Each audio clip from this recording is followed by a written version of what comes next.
Melanie here from Melanie Crystal Pilates, and today I'm going to guide you through 4 things that you can look into and improve when you're sitting at your desk. As you know, we all spend a lot of time sitting, so this is very important. So number 1 is the position of the pelvis.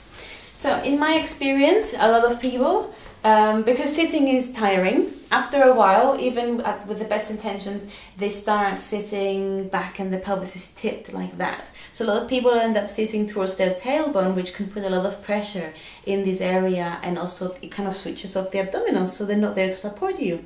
So what you want to think about when you're sitting on your chair is that you're really sitting on your sit bones, and that the front of the pelvis and the back of the pelvis are kind of parallel to each other. So you want to avoid tipping back, and you also want to avoid tipping forward.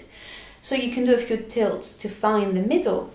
Then moving up the kinetic chain, the next thing is the lower back, the lumbar spine. What would be a good idea is to actually bring yourselves all the way back against the backrest and put a very small cushion or a rolled up towel there to support your back so you can rest a little bit. But then intercept it with moments where you sit all the way forward at the chair and you're sitting in a good place and your abdominals are activating and supporting you. So you want to interchange a little bit the situation, the scenario. Then the third thing is the shoulder blades, because a lot of us have been told by our mums or someone in the family that we're slouching when we're young and we should be pushing our shoulders back. A lot of us have developed very bad habits in terms of posture.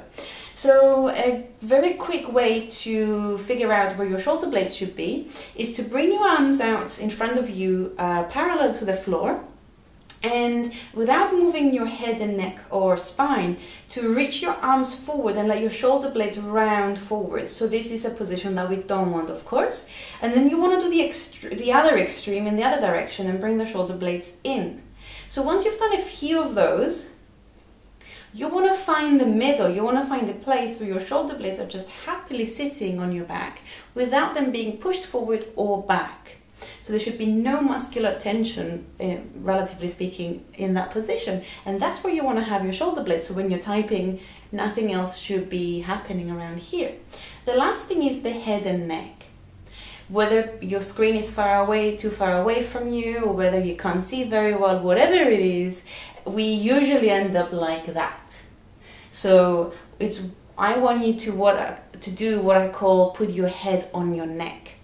So a little bit what we did with the shoulder blades in a similar way, you're going to very gently, just be a bit mindful with neck movements, you're going to let the head and the chin slide forward, and then you're going to gently slide them back, like think double chin, and then forward and back. And obviously you don't want to be in either of these two extremes, you just want to be somewhere in the middle where you feel no tension around the neck muscles or the throat. And then once again, if you need to see better or focus on something, either get closer or bring that thing closer to you. The last tip and the most important one is that every 20 to 30 minutes you should get up, walk around, move around for a couple of minutes, and then get back to your desk. Because sitting is very hard and very challenging on the body, and inevitably it will be uncomfortable at some point, so give yourselves plenty of breaks. I hope this helps. If you have any questions, feel free to get in touch and I'd be very happy to help you.